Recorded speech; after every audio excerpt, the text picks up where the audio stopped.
you record a scene, it goes into a little box, and then it disappears, and somebody does something else with it. Whereas in the theatre, you're in regular contact with living people, which is my favourite way. Yeah, well... underscoring still going on. Yeah, I was about to say, can whoever's doing the music there, can you turn that down a bit? Sound guy. Thank you, John.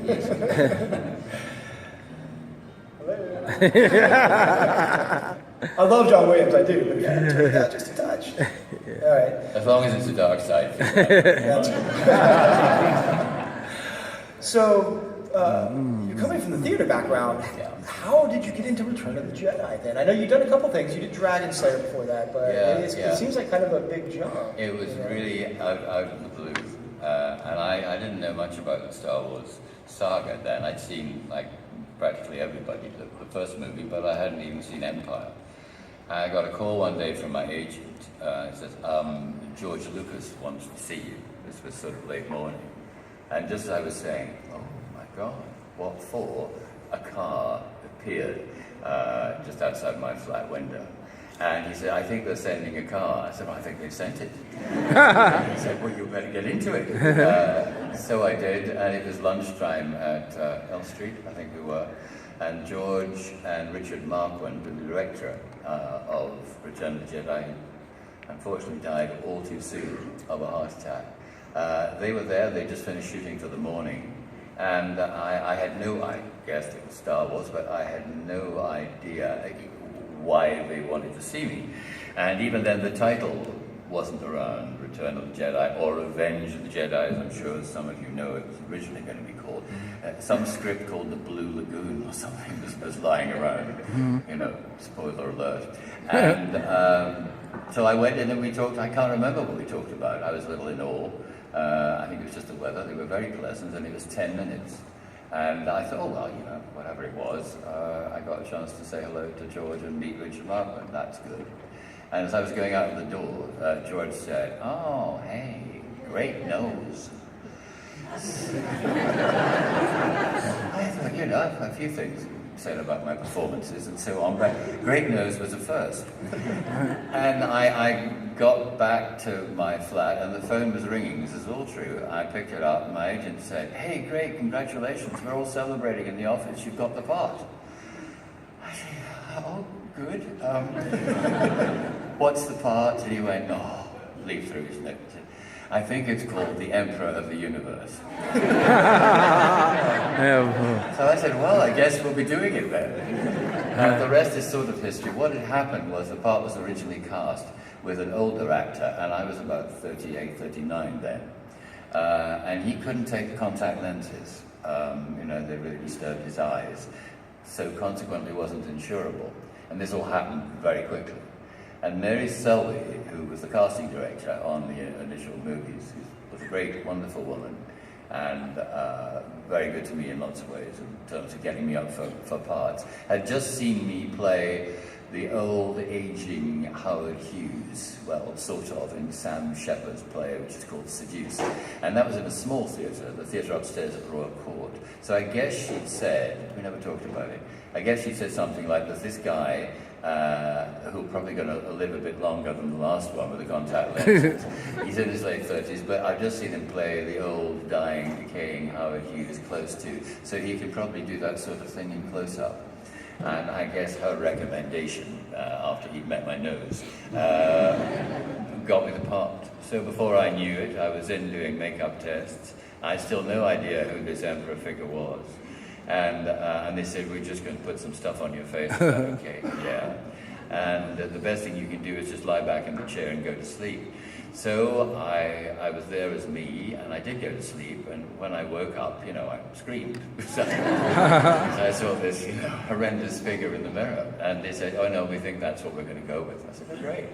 And I said, oh yeah, and you've encased me with all this prosthetic stuff, and you've stretched my skin, that's all great, it looks amazing, but I see you've left my nose. And Nick Dudman, who later went on to be the creative creature specialist on the Harry Potter sequence, said, yeah, George says the nose can speak for itself. So the nose spoke and I got the job. That's wonderful. So how different was that from what you've been doing in the theater? I mean, now you're doing this major blockbusters. Yeah, it was a complete, and I couldn't take it in. I still reel a bit from it, you know. Suddenly I was welcomed into the Star Wars universe, and it was sort of unbelievable. And then after I got the face on, I thought, Emperor, well, that'll be good. You'll have sort of, you know, grand clothes. I'll stand up straight, you know, and things like that. And then this black hood thing arrived, and this cane, and this clasp, which someone had bought, I think, from, you know, the local village store just seconds ago.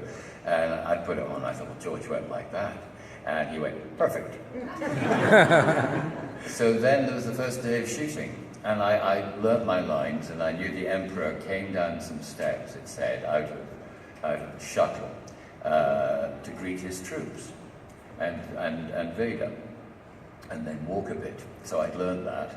And I was with the contact lenses in, and they were yellow, as you know, and they were tight fit. They were made of glass. They were quite painful, but I didn't have any vision either side. But the optician, optometrist who was in charge of me, called, amazingly enough, Richard Glass, took charge of me, and he said, Ian, if there's any problems, you say cut, or I'll say cut, and we'll stop. So I thought, well, that's good. I felt confident. Anyway, I got to the top of the staircase, and Dave Tomlin, who was the first AD, who I didn't know at the time, got to know well later, wonderful man, London, strong London actor, said, oh, hi Ian, welcome on board. Now, I see what's going to happen. You're going to stand there, there's going to be a lot of smoke. We'll open these doors, and then you go down the steps, chat to Vader. He won't be much use to you because he's tall and he doesn't have the right kind of accent. But, you know, James Earl Jones will add it later. I'm sure you know all this. Anyway, good luck. So, okay. And with that smoke blasted from either side and misted up my contact lenses, this door opened, and I could almost make out what I later found out to be about 2,000 stormtroopers. Yeah, that number. They didn't paint them on in those days, you know. And I went down to the bottom of the steps, and an actor got down on his knees to me, and I was thinking, my God, that's Michael Pennington. His job is worth it already. He's got down on his knees. Michael Pennington get down on his knees to me, you know, is almost worth what they're not paying me. And I could see him thinking, my God, it's Ian McDiarmid. You know, the way you do. Well, we were doing the lines with the serious accents. You can't stop. Nobody said cut. And there was Dave up there doing his best to give me the lines. I couldn't hear a word, so I would just sort of judge when he might be finished, and had James Earl Jones' voice in my head. And then I walked down, and somebody said cut. And that was my first day on the Star Wars set. And I really prided myself on not falling over, which is, you know, what actors concentrate on most of all. And then after that, it got a bit more believable. But when we did the scene a few times, not many, because they always wanted to move on. And I could see that these 2,000 stormtroopers, extras, were being policed by little jeeps that were going up and down, saying, stand up straight, take your glasses off, give me that camera. So, and that went on all the time. And so that was my introduction to an enormous movie. And then after that, I got to go into the Emperor's Great Chamber on a few levels, and that was all really built. That wasn't CGI. And have the scenes with Mark and continue with Dave, and it was a great experience. So after that, then, you know, for a lot of the Star Wars actors, I mean, it was kind of life-changing. They're, you know, especially ones that were unknown before. I mean, it made their careers. How was it for you after Star Wars, in those years between the original trilogy and later the prequel? Well, it was fun. You know, I did things on television and the odd movie, and continued to work in the theatre. And of course I was completely unrecognized, which was good because I was under this 4-hour makeup every morning and didn't look particularly like me. Although I have to say, recently I was at a convention, this guy came over, he said that was a really remarkable makeup because, I mean, the way you look now is what that guy captured. I said, you mean the nose? He said, no, the whole thing. Well, that's actually kind of a nice segue because, I mean, that is sort of not that you actually look like the Emperor now, but I do. But you know, that was what was kind of interesting, and it wasn't intentional, but when they did decide to reboot with the trilogies, you were at least now old enough to play a younger but older Palpatine. If That's you know what I mean, right? Yes, I suddenly hit the right age of the character. Having been about 39 when I was playing 120, I was now about 50 playing the guy who was 50 before he turned into the monster guy. So that was a happy coincidence, and George hadn't planned that. And as I say, he was going to cast somebody much older to play the Emperor, and presumably, although the prequels weren't in his brain at that time, I don't think, but when he decided to do them, he could have really got anybody, to play the young person growing old. But I just happened to be the right age, and so how many years later was it? I don't know, but I got a call. George is in town. He'd like to say hello, and he's at such and such hotel. Would you go along, right? So I went along, and there was George wearing the same checked shirt that he'd worn all the time. And I guess his wife's bought a couple more for him by now. And he said, "Hi, Ian, do you want to drink something?" I said, "Well, I'll get some water." Great. And he said, "Okay, do you know anyone who wants to play an emperor?" I said, "Well, funny you should say that." He said, "Okay, give the water back. Now, let me tell you about the part."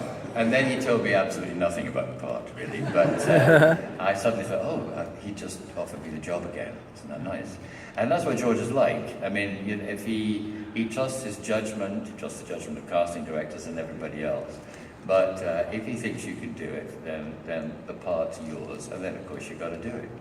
And then he told me roughly what was going to happen in the prequels, very roughly indeed, and that I would be playing this politician, who to all intents and purposes was like any politician. It gives you a lot of scope, one thing on the outside, something else on the inside. And eventually, of course, he would become the emperor. And I thought, immediately, that's really interesting. So it's this man who has a sort of mask, but the mask in this case will be my face. And later on, no doubt, I'll get into the mask again. I was in Return of the Jedi. And he said, and it's, the first script is, you look after the queen, your right-hand man, and you're very politically astute, but you're just a regular sort of nice politician. And then he said, there's this other part. I didn't know why he was telling me about this, and I thought, this other part sounds much more interesting. He's called Darth Sidious, and he's sort of working in the background, and he's really the evil heart of the film, although he has this apprentice who does all his physical work for him, called Ray Park. And so I thought, well, it's very nice. I'm so thrilled to be part of the Enterprise, and maybe my face will change again. But I didn't relate, as some of you didn't initially, but obviously did as the films went on, those two characters. And the first day of shooting was the scene with Ray and me looking down over, I can't remember what we were looking at, but it was the two of us anyway. And I was confused because a call sheet arrived and it had Ray's name on it as Darth Maul, and opposite Darth Sidious was my name. I thought, oh my God, they've got it wrong. That's the part I really wanted to play, but I'm playing Senator Palpatine, who turns into the Emperor. Anyway, I turned up and they went, okay, Ian, it's interesting you're doing Sidious first and not the other. I said, what? He said, no, that's you. So I thought, he could have told me. Anyway, he didn't. And we went on through the film, and he also didn't tell anybody else. And I was usually doing Sidious days, which weren't many in Phantom Menace, when people weren't around. So when it came to the premiere, and I saw Liam Neeson, he said, "It's you, you bastard, you didn't tell me." He didn't believe me, I didn't know. So that's how I returned to the saga. That's interesting. So you didn't realize at first that I didn't know until I actually got this guy. And again, because I didn't need to put the face on, it was the nose again. I had the hood, and I said, "Oh, do you want to?" He said, "No." He said, because he's playing a double game at the moment, this guy. And I said, "Oh, just like George Lucas." And he said, "But we'll, probably we'll focus on the nose. You got it." So I only got into that makeup properly in Revenge of the Sith. Yeah, that's kind of remarkable to me that you didn't know that, because I think most of the fans, it wasn't like that was really a secret. I know, it couldn't have been. Just right. we never talked about it. Yeah, that's funny. Interesting. Well, let me ask you this. One of the really innovative things about Phantom Menace, obviously CGI had was huge at that point. But that was one of the first movies in that trilogy that where almost the entire movie that's right was CGI. Yeah. I mean, how different was that? And it was quite a different experience, and I think George, of course, was thrilled with the success of the original three, and realized that the character that intrigued most people was Vader, and so he decided to tell Vader's story. I think he'd originally conceived of one big movie, well, rather like you would conceive a television series now, but he didn't really think about them being six. But that's, and I've forgotten your question. That's sorry. What was my question? Oh, you've forgotten it too. That's good. Yes. Now that I'm 120 years old. Oh, CGI. Yeah. CGI. Yes, doing all of CGI. CGI. Right. George was also waiting with his input, of course, for the technology to improve, so that not just he could tell the story that he thought people would be interested in, but he could tell it in a way that had never been told before, and that he would be continuing to be a pioneer, a great film, now of course digital innovator. And he almost had enough of those techniques at his disposal for Phantom Menace. But it was an experimental stage. And I remember Yoda was down to be CGI'd in the first film, but it turned out to be too complicated and too expensive. I mean, really expensive. That stuff, it's got a little cheaper, but it's still very, very expensive to do because of the process and the many people who have to be involved with a particular skill. But when I went in to do the initial scenes, of course, it wasn't a tiny monitor, which you usually have, that there's someone recording what's going on, so the producers and indeed particularly the director can watch. There were giant screens like we have now. And what you were seeing is what you were getting. So it wasn't waiting for the rushes the next day. He would see a scene immediately, play it back, and realize, what adjustments needed to be made. But they didn't know how it would take makeup, how it would, take performance. So it was always very experimental. And we were in these studios, which are now very sophisticated, at Leavesden, just outside London, in Watford. But then they were just being built. And usually when you're making a movie, they're building the next set, further down the lot, maybe in another studio. Well, here, they weren't just building the next set, they were building the studio. So scaffolding poles would regularly come crashing down, make noise, and usually, when that happens, you'd stop, or somebody would say cut, and you'd have another go, and you'd have a word with a builder or something. But the first AD on that said, Ian, whatever happens, please don't stop. Otherwise, we'd never have got through it. But again, knowing that, as indeed with Return of the Jedi, most of the stuff would be post-sync, it wasn't too problematic, but it was very hard to concentrate. And then, of course, we went to Australia for clones and for Sith. Meanwhile, the technology had really advanced. It hadn't got any cheaper, it probably got more expensive. But it was more sophisticated, and George was able to do many things that he wasn't able to do in the first film. The thing that interested him as much as anything was to create the first character who was entirely digitally realized, and as we all know, that was Jar Jar Binks. And the person who did all the work before the guys did all the work is called Artemin Best, and he's a wonderful actor. And he was entirely winning and highly comic and really skilled.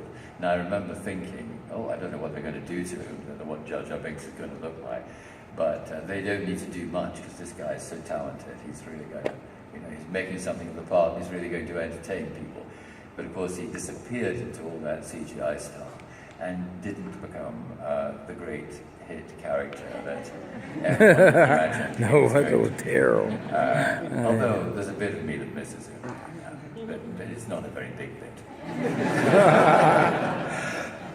Just to kind of follow up on that real quick, do you think, because talk about, a lot of actors talk about how difficult it is doing the green screen and just having to visualize all that's going on. Do you think that your extensive theater background made that easier for you than others that are used to working on real I don't think so. I think it's what the problems are. They're not that huge because often you're in movies. I mean, you want as much as possible to look at the other actor on the other side of the camera, or if you're in two shots and so on, just look at each other. And sometimes that's not possible because there are 300 technicians behind. So you usually say to the actor, don't worry, I'll just look at the corner of the box with the camera screen. And in close-up, your eyes have to be very close to the corner of the box anyway. So you usually imagine that that's where the actor's standing. It's not too difficult, because he or she is usually in the area, and you've probably done the scene a few times, so you know how the lines are roughly going to go. That's not a big issue. In CGI, you're quite often looking at crosses on the screen, representing the actors. It's not because they haven't turned up, it's because there'd be no use later on in pinpointing the whole composition of the scene. And we can all do that, younger actors and older actors too. That's not complicated. But the problem arose, not for me, but for, say, particularly Ewan and Hayden as it went on. The enemies they were fighting were not, of course, real and in the studio. And they could imagine them up to a point. But of course, there are so many of them. So there'll be somebody on the right here, somebody on the left there, somebody over that area. And what we sort of frustrate Ewan in particular was George was unable to tell him. He wasn't withholding information. He just didn't know at this stage whether the enemy, was a life and death situation or whether it was just something you could shrug off. So he would offer all sorts of possibilities. The problem with that is that all these things go into a box and later it will be edited. And I know occasionally he would see a cutaway of, if he'd known that massive hordes were coming towards him or somebody was coming around that corner, he would have presented it differently. And that can often make actors look less than good. And that's the unfortunate thing about it. I was lucky I didn't have too much of that, except in the Senate when I was up high. I had to look at dots all over the place, who were later going to be real characters. But I felt sorry for the younger members of the cast, because they had to, and there was no way that anybody could make the situation better. That's just the way it was.